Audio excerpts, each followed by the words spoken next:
But a dramatic New Year's Day game at the J. Davidson Stadium. Altrincham 3, Witton Albion 4. We're talking to new signing and making his debut today, Andy White. First of all, Andy, the conditions were absolutely incredible this afternoon and very, very difficult for both teams. Well, yeah, especially on the right-hand side of the pitch here. You know, we try and play football and try and pass it out from the back and then do some build-up play with the wingers coming inside. But when the pitch is like that, it's quite hard because the ball was literally just stopping.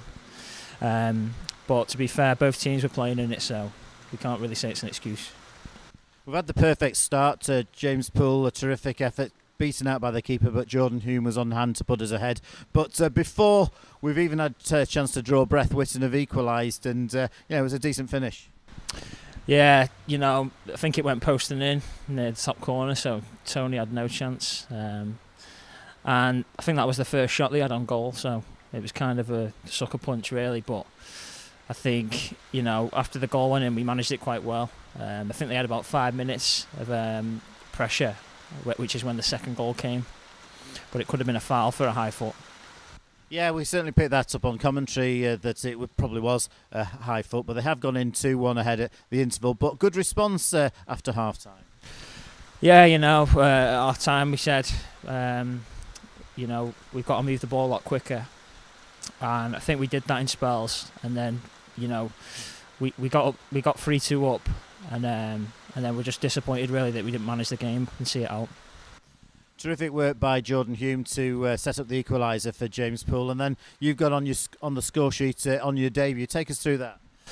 Well, yeah, the Parky was taking a mick out of me in the team talk, saying, you know, I'm telling Andy to shoot when he cuts inside. He might hit it out into the car park, but that's what I wanted to do. But you know, especially in these conditions, I wanted to take an early shot, and then fortunately it's gone in. But you know, the downside to that is we've lost, so you know I can't be too pleased about scoring because it's all about the 3 points. Yeah, and we've conceded 2 late goals, and to be fair to Witton, they were always well in the game. Yeah, I've not played. You know, that's my first game, obviously, so I've not seen too many games, but I've seen how many clean sheets we've had, and I think we've conceded 4 in the last 16 games. So, you know, they are a good side to score 4 past us, but I think we weren't at our game today, and I think we've made a few mistakes, which has gifted them a few chances apart from the first goal. Yeah, when a team concedes 4 goals in 16 games and then 4 goals in one game, it is a little bit strange. But fortunately, the other results have gone quite well for us today.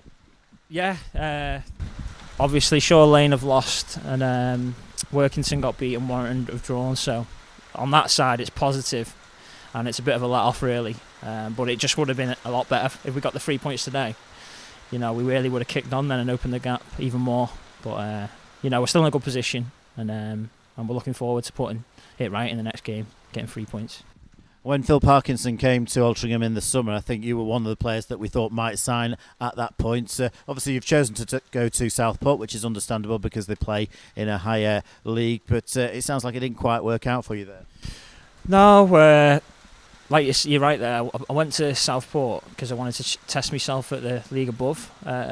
And it wasn't a case of I didn't think I was capable of playing at that level. I played every game apart from Tamworth, so I think I played about over 20 games for them.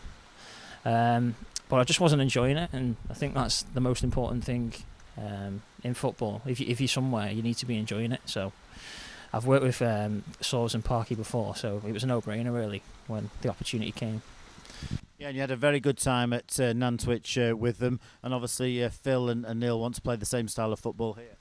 Yeah, that's what I enjoy playing, trying to pass it out from the back, and instead of just like hoofing it down the channels. You know, I really enjoy playing that, and the games I've been able to watch, that's what we've been doing. I think we tried to do it today, even on that pitch, and the last 3 games we've shown that we are capable of playing on pitches like that. So I think it was just an off day really, but I'm looking forward to, you know, putting it right and playing many more games for Alty. Farsley Celtic on Saturday. They've had a bit of a funny run of form, but 2 wins in the last over this weekend and a terrific victory over Shore Lane today. So that'll be a tough place to go to. Yeah, obviously, any away game's usually tough. And I think the last time we played Farsley here, wasn't it 6-0 or something? So they're going to want to, get their own back on us from that. So they're going to be really up for it. So we need to make sure that, we stick together and we don't let this defeat affect us. And then, we get the 3 points.